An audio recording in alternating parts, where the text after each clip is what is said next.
सरकार र गणतन्त्रप्रति नागरिकको भरोसा बढेको राष्ट्रपति रामचन्द्र पौडेलको भनाई। कर प्रणालीमा पुनरावलोकन गर्ने सरकारको घोषणा। सरकारले गरिब घर परिवारलाई 2 वर्षभित्र परिचय पत्र प्रदान गर्ने।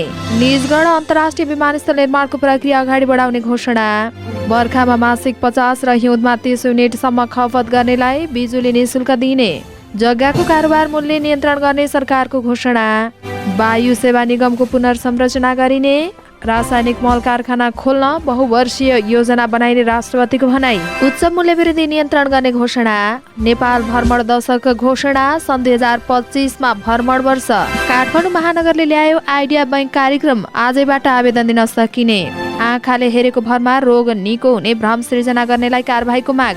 काठमाडौँ उपत्यका सहितका नदी किनारामा भूमिहीनलाई स्थानान्तरण गर्ने सरकारको घोषणा। सरकारले स्वदेशी उत्पादन प्रवर्धन गर्न हाम्रो उत्पादन हाम्रो स्वाभिमान अभियान चलाउने। बुद्धि तामाङ अभिनीत वेलकम टु हेम्जाकोटको टेलरमा बेरोजगारीको कथा प्रस्तुत। चीन जापानलाई पछाडि पार्दै विश्वमा सबैभन्दा धेरै कार निर्यात गर्ने देश बन्यो। प्रधानमन्त्री प्रचण्डको संसदमा दिएको जवाफप्रति एमालेको आपत्ति। मधेसमा जसपा सरकारलाई निरन्तरता दिने गठबन्धनमा सहमति। 3वटा कसुरमा 28.5 वर्ष कैद सजाय माग्दावीको राय बुझाउँदै नेपाल प्रहरी। नक्कली भुटानी शरणार्थी प्रकरणमा खुट्टा नकमाइकन दृढतापूर्वक अगाडि बढ्न सरकारलाई माओवादीको आग्रह। टीआरसी विधेयकमा सहमति जुटाउन 11 सदस्यीय उपसमिति गठन। विपद जोखिम व्यवस्थापनमा 3वटै तहको सरकार उदासीन। सरकारले जथाभावी स्वास्थ्य उपकरण खरिद गर्ने अस्पतालहरूलाई स्पष्टीकरण सोध्ने। पोलियो विरुद्धको खोप लगाउने तालिका परिवर्तन। गणतन्त्र दिवस 2080 मूल समारोह समितिको बैठक बस्यो। 6औं Nepal America trade and investment framework agreement बैठक सुरु। मुगलिन पोखरा सडक खण्डको पूर्वी खण्डमा परीक्षण कालोपत्रे जारी। मुद्दा लैजाने दिन नजिकै गर्दा पक्राउ पर्दैछन् नक्कली भुटानी शरणार्थी प्रकरणमा आरोपी। 2 जनाको बयान लिन बाँकी, अझै केही फरार। काफल बेचेर घर खर्च जोह गर्दै डोटीका महिला। राष्ट्रिय बाल चलचित्र महोत्सवका लागि चलचित्र आह्वान। काउली गीतलाई करोड पटक हेरिएपछि हरिवंशले जनाए आभार। र मेक्सिकोमा अपहरणमा परेका 40 आप्रवासी सहित 42 जनाको उद्धार। नमस्कार, अनलाइन समाचारमा यहाँलाई हार्दिक स्वागत छ। आज मिति 2080 साल जेठ महिनाको 6 गते, आज शनिबार मे 20 तारिक। आज पनि हामी उपस्थित भइसकेका छौँ देशभरका के भए सम्पूर्ण जानकारी लिएर। हाम्रो भिडियोलाई अन्तिमसम्म हेर्नुहोला। अनि कस्तो लाग्छ त्यस्तै सल्लाह सुझाव अनि प्रतिक्रिया तल कमेन्ट बक्समा कमेन्ट गर्न सक्नुहुनेछ। अब समाचार विस्तारमा। राष्ट्रपति रामचन्द्र पौडेलले सरकार र गणतन्त्रप्रतिको नागरिकको भरोसा बढेको बताउनु भएको छ। शुक्रबार संघीय संसदमा सरकारको आउँदो आर्थिक वर्ष 2080-81 को नीति तथा कार्यक्रम प्रस्तुत गर्दै राष्ट्रपति पौडेलले सरकार र गणतन्त्रप्रति नागरिकको भरोसा बढेको बताउनु भएको हो। उहाँले भन्नुभयो, राज्य र गणतन्त्रप्रति नागरिकको भरोसा बढेको छ। सुशासनमा कुनै सम्झौता हुने छैन। संविधानको कार्यान्वयनको आभास उत्साहजनक भएको छन्। राष्ट्रपति पौडेलले सुशासनमा कुनै पनि सम्झौता नहुने बताउनु भयो। संविधान कार्यान्वयनको अभ्यास उत्साहजनक रूपमा रहेको पनि उहाँको भनाइ छ। सरकारले आगामी आर्थिक वर्षमा कर प्रणालीमा पुनरावलोकन गर्ने भएको छ। शुक्रबार राष्ट्रपति रामचन्द्र पौडेलले संघीय संसदको संयुक्त बैठकमा सरकारका नीति तथा कार्यक्रम प्रस्तुत गर्दै उहाँले यस्तो बताउनु भएको हो। उहाँले राजस्व प्रशासनलाई थप सुदृढ र चुस्त बनाइने पनि बताउनुभयो। राष्ट्रपति पौडेलले विद्यमान कर प्रणालीलाई पुनरावलोकन गर्नुपर्ने बताउनुभयो। राष्ट्रपति पौडेलले राजस्व चुहावट, न्यूनीकरण, बजारीकरण, हुन्डी, अवैध कारोबारका लागि लगानी तथा राष्ट्रिय पुँजी पलायनमा कडाई गर्ने बताउनुभयो। उहाँले राजस्वको दायरा विस्तार गर्ने र सबै प्रकारको आर्थिक क्रियाकलापलाई औपचारिक प्रणालीमा आबद्ध गर्ने घोषणा गर्नुभयो।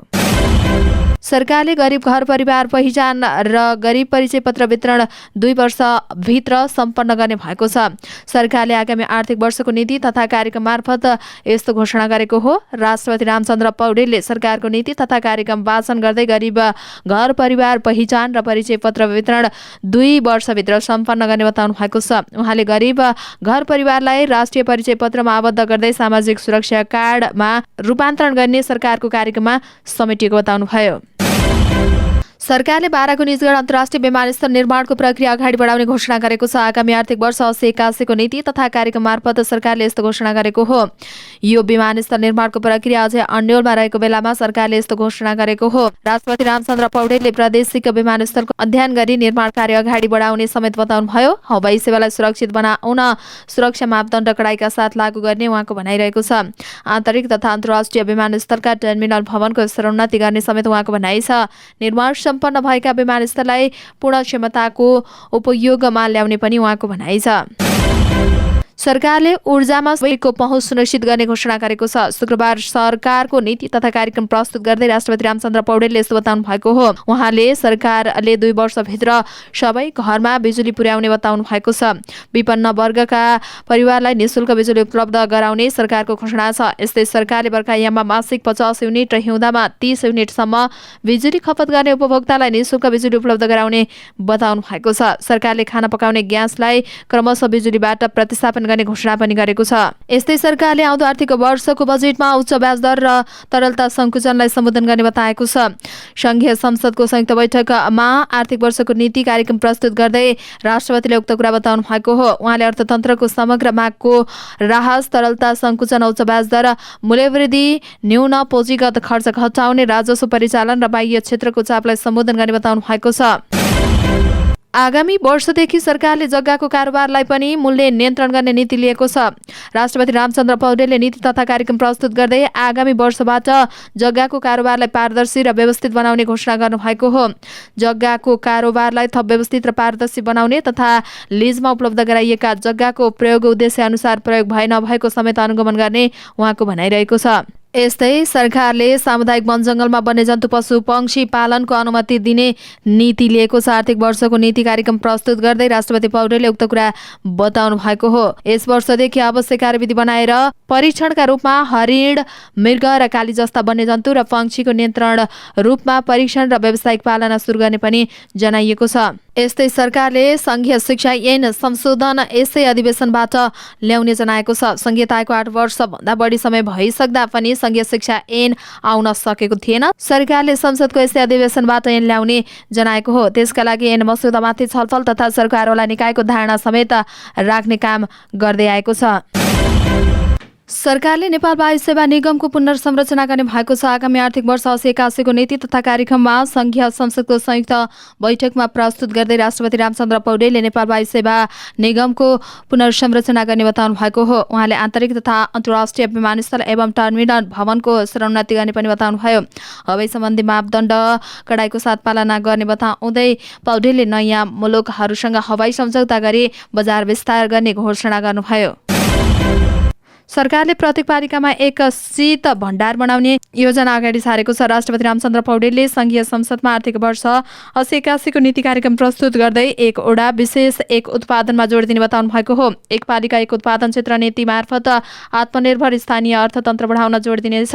उपयोगमा नआएका बाँझो जमिन, कृषि खेती प्रबन्धन गर्न युवा लक्षित सहकारी तथा सामुदायिक खेती प्रणालीलाई प्रोत्साहन गर्नेछ। कृषि उत्पादन उत्पादकत्व वृद्धि गर्न चक्लाबन्दीलाई प्रोत्साहन गर्नेछ। उहाँले भन्नुभयो। उहाँले नदी उकास जमिनलाई भूमिहीन विपन्नलाई लक्षित गरी स्थानीय तहको समन्वयमा जग्गा, बिउ तथा कृषि प्रसार सेवा उपलब्ध गराइने बताउनु भएको छ। यस्ता जग्गामा तरकारी तथा फलफुल उत्पादन गर्ने सरकारको नीति रहेको छ। सरकारले रासायनिक मल समयमा उपलब्ध गराउने पनि जनाइएको छ। यस्तै रासायनिक मल उत्पादन गर्ने कारखाना खोल्नु वर्षीय योजना तयार गर्ने लक्ष्य पनि लिएको छ। सरकारले विश्व आर्थिक मन्दीको मारमा परेका बेलामा बढेको मूल्य वृद्धि नियन्त्रणको लागि सीमा राख्ने भएको छ। शुक्रबार संघीय संसदको बैठकमा आर्थिक वर्षको सरकारको नीति कार्यक्रम प्रस्तुत गर्दै राष्ट्रपति रामचन्द्र पौडेलले बढ्दो महँगी नियन्त्रण गर्ने बताउनु भएको छ। कोरोना महामारी र रुस युक्रेन युद्धका कारण अर्थतन्त्रमा सृजित मूल्य वृद्धि सरकारले नियन्त्रणमा लिनेछ। सरकारको नीति तथा कार्यक्रममा उक्त कुरा उल्लेख गरिएको हो। सरकारले 2080 सालको यो दशकलाई नेपाल भ्रमण दशक घोषणा गरेको छ। आगामी आर्थिक वर्षको नीति कार्यक्रम प्रस्तुत गर्दै रामचन्द्र पौडेलले यस्तो घोषणा गर्नुभएको हो। सरकारले सन् 2025लाई विशेष पर्यटन वर्षको रूपमा समेत घोषणा गरेको छ। सरकारले पर्यटन प्रबन्धन गर्न अन्तर्राष्ट्रिय स्तरका चर्चित व्यक्तिलाई समेत बोलाउने बताएको छ। अन्तर्राष्ट्रिय स्तरमा नेपालको प्रचार गर्नका लागि विदेशी नागरिकलाई सगरमाथा विशेष सम्मान प्रदान गर्ने घोषणा समेत सरकारले गरेको छ।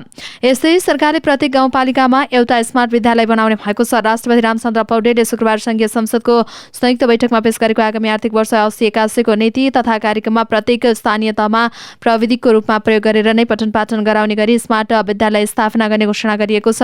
नीति तथा कार्यक्रमको उच्च शिक्षामा देखिएको समस्या समाधान गर्न एक उच्च स्तरीय शिक्षा आयोग गठन गर्ने उल्लेख छ। नवप्रवर्तन आविष्कार र विज्ञान शिक्षाको विस्तार गर्नका लागि प्रवर्तन र आविष्कार कोष स्थापना गर्ने घोषणा पनि नीति तथा कार्यक्रममा राखिएको छ। प्रविधि अभियन्ता महावीर पूर्णले माग गरे अनुसार नै सरकारले कोष स्थापना गर्ने घोषणा गरेको हो। संसदको चालु अधिवेशनमा कोष सञ्चालनको विषयमा पेश गर्ने नीति तथा कार्यक्रममा उल्लेख छ।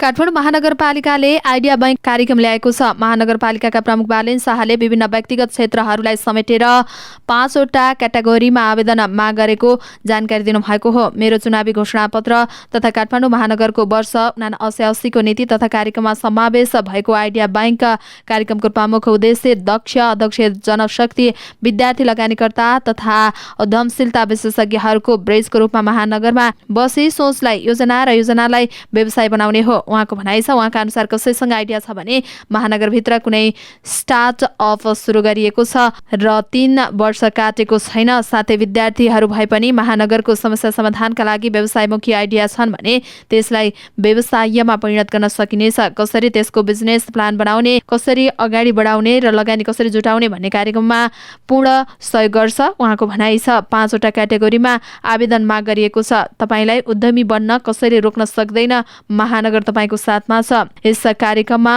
आवेदन दिनका लागि आजबाट सकिने जनाइएको छ। नेपाल चिकित्सा संघले आँखाले हेरेकै भरमा जस्तोसुकै रोग निको हुने भ्रम सृजना गर्ने गुरु भनिने भरत केसीमाथि कारबाहीको माग गरेको छ। संघले शुक्रबार प्रेस विज्ञप्ति जारी गर्दै सर्वसाधारण नागरिकहरूमा भ्रम सृजना गर्न खोजेको प्रति आपत्ति जनाएको हो। संघको स्वास्थ्य सेवा जस्तो संवेदनशील क्षेत्रप्रति नै भ्रम सृजना गरेको प्रति ध्यानकर्षण भएको जनाएको छ। यस प्रकारको अस्वाभाविक र वैज्ञानिक रूपमा पुष्टि हुन नसकेको कुरालाई अविलम्ब बन्द गरी यस्ता कार्यमा संलग्नलाई कानून बमोजिम कारबाही गर्न संघले नेपाल सरकार तथा सरकारवाला निकायसँग माग गरेको छ।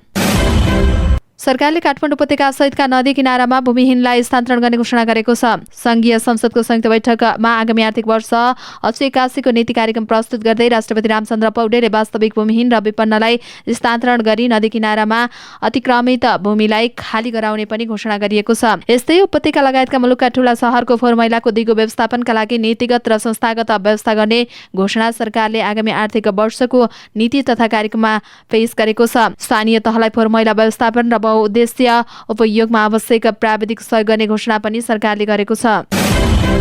सरकारले हाम्रो उत्पादन हाम्रो स्वाभिमान अभियान चलाउने भएको छ। स्वदेशी उत्पादन प्रवर्धन गर्ने गरी औद्योगिक विकास गर्न भन्दै सरकारले नीति तथा कार्यक्रम मार्फत यस्तो घोषणा गरेको हो। शुक्रबार संघीय संसदको संयुक्त बैठकमा आगामी आर्थिक वर्षको नीति कार्यक्रम प्रस्तुत गर्दै राष्ट्रपति रामचन्द्र पौडेलले यस्तो घोषणा गर्नुभएको हो। देशमै उद्यम गर्न चाहनेलाई बिउ पुँजी उपलब्ध गराउने, स्वदेशमै उत्पादित 20% भन्दा महँगो भए पनि प्रयोग गर्ने, रोजगारी र उद्यमशीलतालाई व्यवसायमा जोड्ने, नवप्रवर्तनलाई प्रोत्साहन गर्ने जस्ता कार्यक्रमहरू नीति तथा कार्यक्रममा भनिएको छ। औद्योगिक नीति तथा कम्पनी दर्ता कार्यलाई सहजीकरण गर्ने पनि नीति तथा कार्यक्रममा उल्लेख गरिएको छ। जेठ 26 गतेदेखि प्रदर्शनको तयारीमा रहेको social comedy film welcome to हेम्जाकोटको ट्रेलर सार्वजनिक भएको छ। बुद्धि तामाङ र विनोद नेउपानेको शीर्ष भूमिकामा रहेको फिल्मले बेरोजगारीले निम्ताउने समस्या र अन्तर्जातीय प्रेमको कथावस्तु पेश गर्दछ। सरोज पौडेल निर्देशित फिल्मले युवालाई आदर्शवान बन्न नैतिक शिक्षा पनि दिएको छ। कमेडी रुचाउने दर्शकलाई फिल्म दर्शनीय हुन सक्छ। फिल्ममा लक्ष्मी नाति मसिना, रश्मि भट्ट, अस्मिता पन्त, शारदा गिरी, बलदेव राई, प्रवील कँडेल, जैनन्द लामाको समेत अभिनय रहेको छ। क्लोजअप सिने प्रोडक्सनको ब्यानरमा निर्माण भएको यो फिल्मले नेपाल सांस्कृतिक अन्तर्राष्ट्रिय फिल्म फेस्टिभलमा सर्वोत्कृष्ट फिल्मको अवार्ड पनि जितेको छ। तेज प्रसाद दाहाल, जितेन्द्र गिरी, बाबुराम कार्की र सुमन खड्काले फिल्मको निर्माण गरेका हुन्। मिलन श्रेष्ठ एकजना मित्र डी गुरुङको सम्पादन रहेको फिल्मलाई दीर्घ गुरुङले खिचेका हुन्। चीन जापानलाई पछाडि पार्दै विश्वकै सबैभन्दा बढी कार निर्यातकर्ता बनेको छ। सन् 2023को पहिलो 3 महिनामा जापानलाई उछिन्दै चीन विश्वकै धेरै कार निर्यात गर्ने देश बनेको हो। चीनले सार्वजनिक गरेको तथ्याङ्क अनुसार पहिलो 3 महिनामा चीनबाट 10,07,000 कार निर्यात भएको बीबीसीले जनाएको छ। यो सन् 2022को पहिलो 3 महिनाको तुलनामा 58% भन्दा धेरै हो। जापानले सन् 2023को पहिलो 3 महिनामा 9,54,985 कार निर्यात गरेको छ। यो सङ्ख्या गएको वर्षको तुलनामा 6% बढी हो। विद्युतीय कारको लोकप्रियताप्रति र रूसमा कारको माग बढेको कारण पनि चिनिया निर्यात बढेको बीबीसीले खबरमा उल्लेख गरेको छ। चीनमा गएको वर्ष जर्मनीलाई पछाडि पार्दै कार निर्यातमा विश्वको दोस्रो स्थानमा चीन आएको थियो। विश्वभर विद्युतीय कारको माग बढेको कारण चीनलाई फाइदा भएको हो। प्रमुख प्रतिपक्षी दल नेकपा एमाले तत्कालीन माओवादी लडाकु शिविरमा भएको भ्रष्टाचार बारेमा प्रधानमन्त्री पुष्पकमल दाहाल प्रचण्डले संसदमा दिएको जवाबप्रति आपत्ति जनाएको छ। शुक्रबार राष्ट्रिय सभा बैठकमा विशेष समय लिएर बोल्दै सांसद रामचन्द्र राईले आपत्ति जनाउनु भएको हो। सांसद राईले लडाकु शिविरमा भएको भ्रष्टाचार बारेमा बिहिबार प्रतिनिधि सभामा सोधिएको प्रश्नको उही जवाब प्रधानमन्त्री दाहालले नदिएको भन्दै असन्तुष्ट व्यक्त गर्नुभयो। प्रधानमन्त्री प्रचण्डले मालेका परीक्षणको कार्यालय ठिक छ भन्नेको विषयलाई यहाँ प्रश्नमा उठाउन हुँदैन उहाँले भन्नुभयो। जवाफ दिएको उल्लेख गर्दै उहाँले यसले मुलुकको सुशासनमा टेवा नपुर्याएको बताउनुभयो। सांसद राईले नेपाली जनतामा आशाको सञ्चार जगाउने गरी अभिव्यक्ति दिन र सही अनुसारको काम गर्न प्रधानमन्त्री दाहाललाई सचेत गराउनुभयो। सांसद राईले नेपाली जनताले सुशासन र समृद्धि चाहेकाले पनि सरकारले सही अनुसार काम गर्नुपर्ने स्पष्ट पार्नुभयो। सत्ता गठबन्धन दलबीच मध्य प्रदेश मालोपालोको सहमति अनुसार नै अहिलेकै पहिलो चरणमा जसपा नेतृत्वको सरकारलाई निरन्तरता दिने सहमति भएको छ। प्रधानमन्त्री निवास बालुवाटारमा बसेको गठबन्धनको बैठकमा दलबीच यस्तो सहमति भएको गठबन्धन दलका नेताको भनाइ छ। हाल मध्य प्रदेश सरकारको नेतृत्व जसपाले गरेको छ, तर केन्द्रीय सत्ता गठबन्धनमा फेरबदल आएसँगै काङ्ग्रेस आलोपालो अन्तर्गत पहिलो चरण अन्तर्गत आफ्नो दल सरकारको नेतृत्व गर्न पाउने अडान लिँदै आएको छ। काङ्ग्रेसको यो अडानका कारण मध्य प्रदेश सरकार पुनर्गठन हुन सकेको छैन। यो विवाद मिलाउन प्रधानमन्त्री निवासमा केही दिन अगाडिबाट नै नियमित बैठक बस्दै आएको छ। शुक्रबारको बैठकले मधेसमा आलोपालो सरकारको नेतृत्व गर्ने र पहिलो चरणमा जसपा नेतृत्वकै सरकारलाई निरन्तरता दिन माओवादी केन्द्रका केन्द्रीय सदस्य एवं मध्य प्रदेश माओवादी संसदीय दलका नेता भरत शाहले सहमति भएको बताउनुभयो। भुटानी शरणार्थी कोटामा अमेरिका पठाउने नाममा ठगी गिरोहको अनुसन्धान अन्तिम चरणमा पुगेको छ। जिल्ला प्रहरी परिसर काठमाडौँले आइतबार सरकारी वकिल कार्यालयमा अनुसन्धान प्रतिवेदन बुझाउने तयारी गरेको छ। अनुसन्धानमा संलग्न एकजना अधिकृतका अनुसार प्रहरीले 3वटा कसुरमा सजाय गर्न मागदाबी लिनुपर्ने राय सरकारी वकिललाई दिँदैछ। राष्ट्रिय हित प्रतिकूलको कसुर, ठगी र कृत्य सम्बन्धी कसुरमा अधिकतम सजाय हुनुपर्ने मागदाबी लिएर अदालतमा मुद्दा लैजाने राय सहितको अनुसन्धान प्रतिवेदन बुझाउने तयारी भइरहेको पनि अनुसन्धानमा संलग्न अधिकृतको भनाइ छ। 3वटा कसुरसँगै संगठित अपराध र एकीकृत कसुर बापत थप सजायको मागदाबी गर्नुपर्ने प्रहरीको जिकिर रहेको छ। मौलिक आचार संहिता 2074 को दफा 51 अनुसार राज्य विरुद्धको कसुर अन्तर्गत राष्ट्रहित प्रतिकूलको कसुर पर्छ। राष्ट्रहितको प्रतिकूलको कसुरमा 5 वर्षसम्म कैद र 50,000 सम्म जरिवाना हुने व्यवस्था रहेको छ। मौलिक अपराध संहिता 2074 को दफा 249 अनुसार ठगी मुद्दामा 7 वर्षसम्म कैद र 70,000 सम्म जरिवाना हुने व्यवस्था रहेको छ। प्रहरीले आरोपीलाई कृत्य मुद्दामा पनि सजाय मागदाबी लिन सरकारी वकिललाई राय प्रतिवेदन बुझाउने तयारी गरेको छ। संगठनित गिरोहीले भुटानी शरणार्थीको कोटामा अमेरिका जान खोज्ने पीडितहरूलाई दिएको नक्कली शरणार्थी परिचय पत्र प्रहरीले बरामद गरेको छ। सरकारी छाप दरखास्त कृत्य मुद्दामा 7 वर्षसम्म कैद र 70,000 सम्म जरिवाना हुने व्यवस्था रहेको छ। 3वटा कसुरसँगै प्रहरीले संगठनिक अपराध र एकीकृत कसुर बापत थप सजाय हुन मागदाबी लिनुपर्ने राय दिने तयारी गरेको छ। सत्तारूढ माओवादी केन्द्रका सांसद जगप्रसाद शर्माले नक्कली भुटानी शरणार्थी प्रकरणमा खुट्टा नकमाइकन दृढताका साथ अगाडि बढ्न सरकारलाई आग्रह गर्नुभएको छ। शुक्रबार राष्ट्रिय सभा बैठकमा विशेष समय लिएर बोल्दै उहाँले सो प्रकरणमा सरकारले उठाएको कदम स्वागत योग्य रहेको उल्लेख गर्दै यसलाई दृढतापूर्वक अगाडि बढ्नुपर्ने बताउनु भएको हो। सांसद शर्माले देशका निमित्त, राष्ट्रका निमित्त सरकारले जोड दिएर काम गर्नुपर्ने पनि बताउनुभयो। उहाँले मुलुकको सुशासनका लागि पुँजीगत खर्च समयमै हुने गरी आवश्यक कानून बनाउन पनि सरकारको गम्भीर ध्यानकर्षण गराउनु भएको हो। साधारण खर्च हुने तर पुँजीगत खर्च 50% पनि नहुने कुराले मुलुकको सुशासन र समृद्ध हुन नसकेको शर्माको भनाइ छ। उहाँले निर्वाचन प्रणालीले सबै राजनीतिक दलहरूमा विकृति र विसङ्गति भित्राएको उल्लेख गर्दै त्यसलाई सम्बोधन गरेर अगाडि बढ्न पनि सबैजना राजनीतिक दलहरूलाई आग्रह गर्नुभयो। बेपत्ता पारिएका व्यक्तिको छानबिन सत्य निरूपण तथा मेलमिलाप आयोग ऐन 2071लाई संशोधन गर्न बनेको विधेयकमाथि सहमति जुटाउन संसदीय समितिले 11 सदस्यीय उपसमिति गठन गरेको छ। प्रतिनिधि सभा अन्तर्गत रहेको कानून न्याय तथा मानव अधिकार समितिको शुक्रबार बसेको बैठकले विधेयकमा रहेका प्रावधानमाथि सहमति खोज्न संसदमा प्रतिनिधित्व गर्ने सबै दलका सदस्यहरूको प्रतिनिधित्व गर्ने गरी उपसमिति गठन गरेको हो। 11 सदस्यीय उपसमितिमा कांग्रेसबाट रमेश लेखक, जीवन परियार, सुशील थिङ तथा एमालेबाट सुभाष चन्द्र नेमाङ, महेश बर्तौला रहेका छन्। यस्तै माओवादीबाट पूर्णबहादुर घरती, राष्ट्रिय स्वतन्त्र पार्टीबाट सन्तोष परियार, राप्रपाबाट ध्रुवबहादुर प्रधान, जसपाबाट रञ्जन कुमारी झा, जनमतबाट गोमालाभ सापकोटा र एकीकृत समाजवादीबाट शेरबहादुर कुँवर सदस्य बनेका छन्। समितिका सत्ता पक्षका 7 र विपक्षीका 4 जना सदस्य छन्। उपसमितिलाई प्रतिवेदन बुझाउन 3 साताको समय दिएको छ। अब यो विधेयकमाथि उपसमितिमा छलफल हुनेछ भने विषय विज्ञसँग पनि छलफल हुनेछ। विधेयकमाथि भएको छलफलमा संसदले विधेयक छिटो पारित गर्नुपर्नेमा जोड दिएका छन्। सांसद प्रतीक्षा तिवारीले विधेयकको विषयलाई राजनीतिक पूर्वाग्रहका आधारमा विवादित नबनाइकन अगाडि बढ्नुपर्नेमा जोड दिनुभयो। उहाँले यसबारेमा उपसमितिलाई मात्र नभएर पूर्ण बैठकमा पनि छलफल गर्नुपर्नेमा जोड दिनुभएको छ। सरकारले विपद जोखिम व्यवस्थापनलाई प्रमुख प्राथमिकतामा राख्न नसकेको आरोप लगाएका छन्। विपद जोखिम न्यूनीकरणमा काम गर्दै आएका सरकारवालाहरूले बाढी, पहिरो, डुबान, भूकम्प जस्ता विपदको उच्च जोखिममा रहेको भन्दै आवश्यक पूर्व तयारीमा ध्यान दिन सुझाएको भए पनि तीनवटै तहको सरकारले नजरअन्दाज गर्दै आएको आरोप लगाएका हुन्।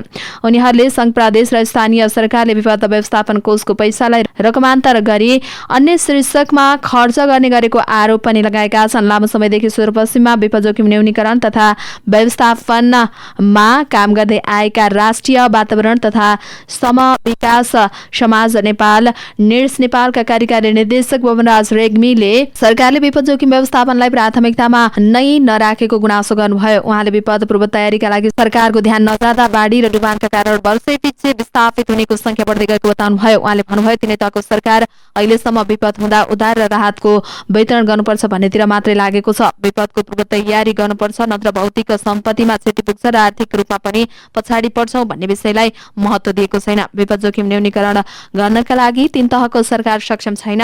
उहाँहरू विपद व्यवस्थापनको पूर्व तयारीको क्यालेन्डरको बैठक समेत बस्नुहुन्न। जस्तै हावाहुरी, आगलागीको सम्भावना भएको फागुन महिना हो, अब हावाहुरी आउँछ, जनतालाई सचेत गराउन के गर्नुपर्छ भन्नका लागि समेत बैठक बस्नुहुन्न। बाढीको पूर्व तयारीका लागि जेठमा बैठक बस्नुपर्ने हो, बस्नुहुन्न। संघीय सरकारले राहत तथा उद्धारको काममा कुरा मात्रै गर्छ, प्रदेश सरकार भने भर्खर खुट्टा टेक्दैछ, उहाँको भनाइ छ।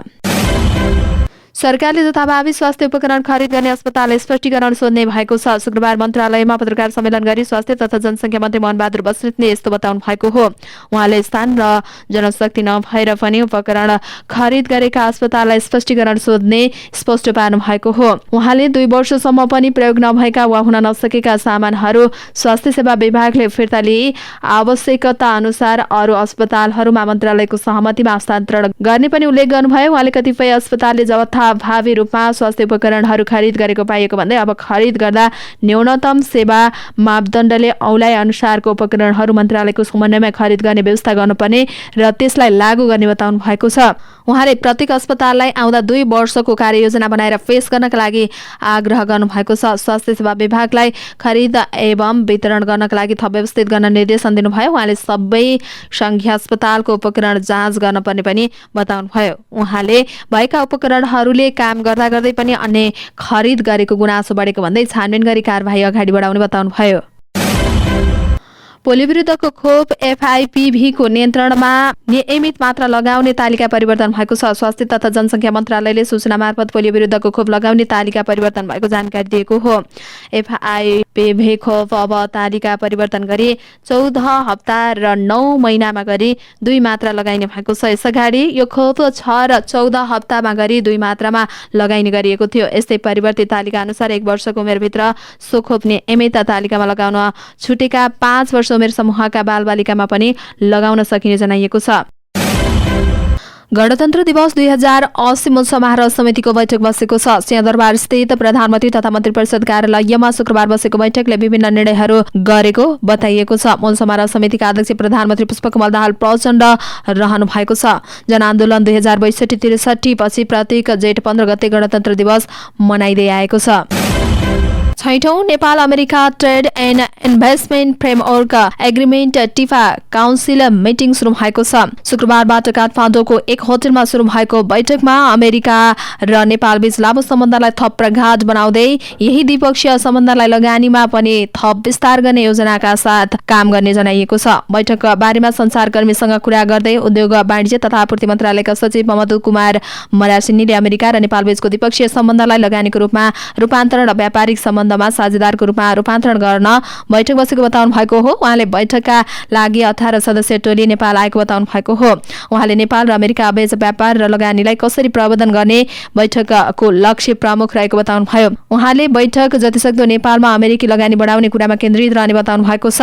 उहाँले बैठक सम्भावना र समस्याको खोजी गर्ने माध्यम बनेको बताउँदै यसले व्यापारिक क्षेत्रमा पहिचान गर्ने र नेपालबाट अमेरिका निकासीका वस्तुहरूका बारेमा पनि छलफल गर्ने बताउनु भयो। पृथ्वी राजमार्गलाई 4 लेनको विस्तार गर्ने काम भइरहेको छ। मोगलिन पोखरा सडक विस्तारको आयोजनाको पूर्व खण्डका लागि बिहिबारबाट कालोपत्री सुरु भएको हो। पूर्वी भागको आबुखैरानी गाउँपालिका 1 सदस्य स्थित कालोपत्री सुरु गरिएको मोगलिन पोखरा सडक योजनाका पूर्व खण्डका प्रमुख नरेन्द्र सुवेदीले जानकारी दिनुभयो। गत बिहिबारबाट पृथ्वी राजमार्गको परीक्षण चरणको कालोपत्री गर्ने काम थालिएको हो। 1700 स्थित 100 मिटर सडक कालोपत्री गर्न सुरु गरेका छौं। उहाँले भन्नुभयो, पहिलो चरणको परीक्षण कालोपत्री सुरु भएको छ। गर्दै जाने हो भने यति नै गर्नेछौँ, यति समयमा गर्छौँ भन्ने केही पनि छैन। माटो अनुसार कालोपत्री गर्नुपर्ने हुन्छ। परीक्षण गर्दै काम गर्दै जाने हो, प्रमुख सुवेदीले भन्नुभयो। तनहुको आबुखैरानीबाट चामुण्डीसम्मको सडक खण्ड अन्तर्गत परीक्षण कालोपत्री गरिएको उहाँले बताउनु भएको छ। यस खण्डमा सडक विस्तारको क्रममा फराकिलो बनाउन र पक्की पुल तथा कलभट निर्माणको काम भइरहेको जानकारी प्रमुख सुवेदीले दिनु भएको छ। साथै सबवेस र फेसको पनि काम भइरहेको छ।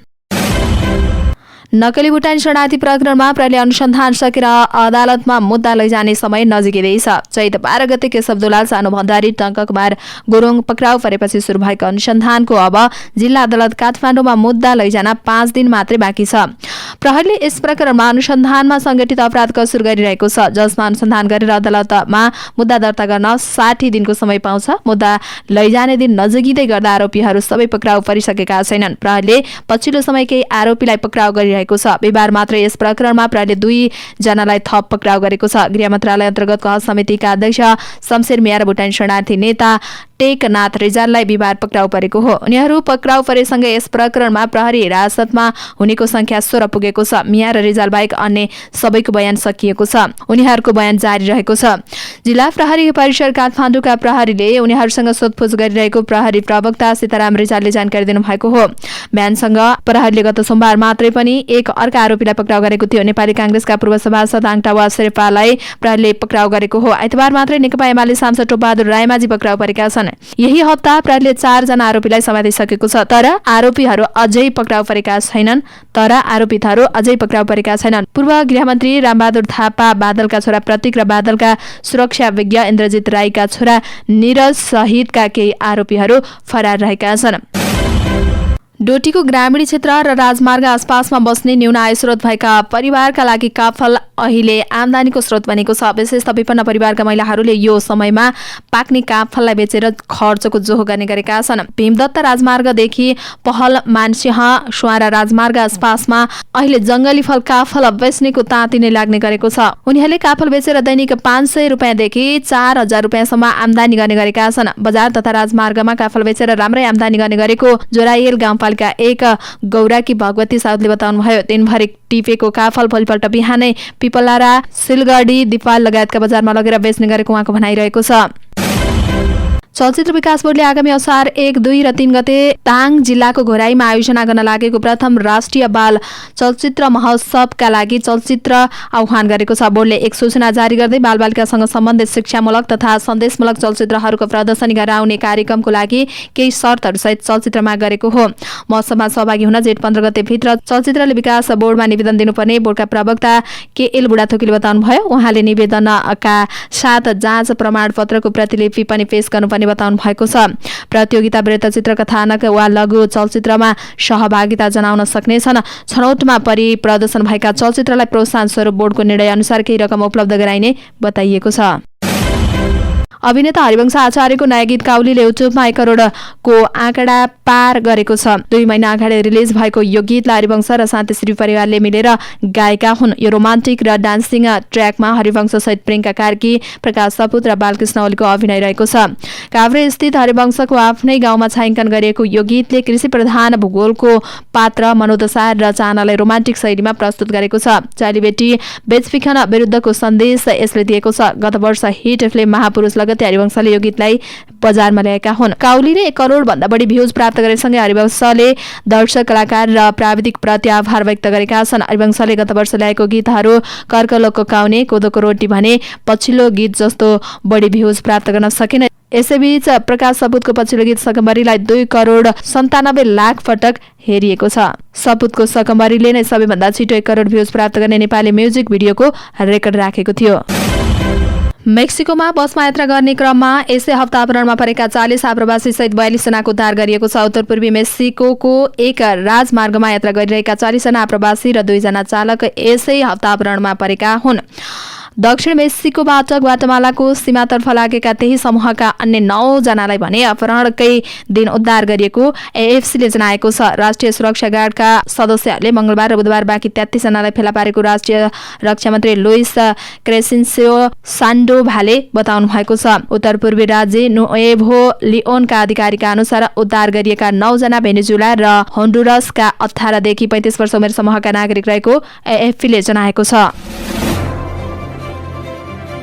हवस् त दर्शक महानुभावहरू, आजका मुख्य समाचारहरू यति नै। हामीले प्रस्तुत गरेका विषयहरूप्रति तपाईँको धारणा के छ तल कमेन्ट बक्समा उल्लेख गर्नुहोला। साथै तपाईँलाई लागेका कुरा कुनै विषय उठाइदिए हुन्थ्यो जस्तो लाग्छ अथवा कुनै पनि विषयमा समाचार दिन छुटाएका छौँ हामीले भने तपाईँ हामीलाई हाम्रो फेसबुक पेजमा गएर मेसेज गर्न सक्नुहुनेछ अथवा तल कमेन्ट बक्समा कमेन्ट पनि गर्न सक्नुहुनेछ।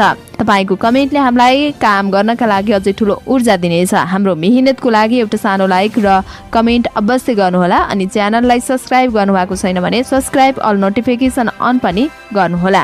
हामी पलपलको न्युज अपडेटका साथ फेरि आउने नै छौँ। त्यतिन्जेलसम्मको लागि तपाईँको हरेक पल शुभ रहोस्। नमस्कार।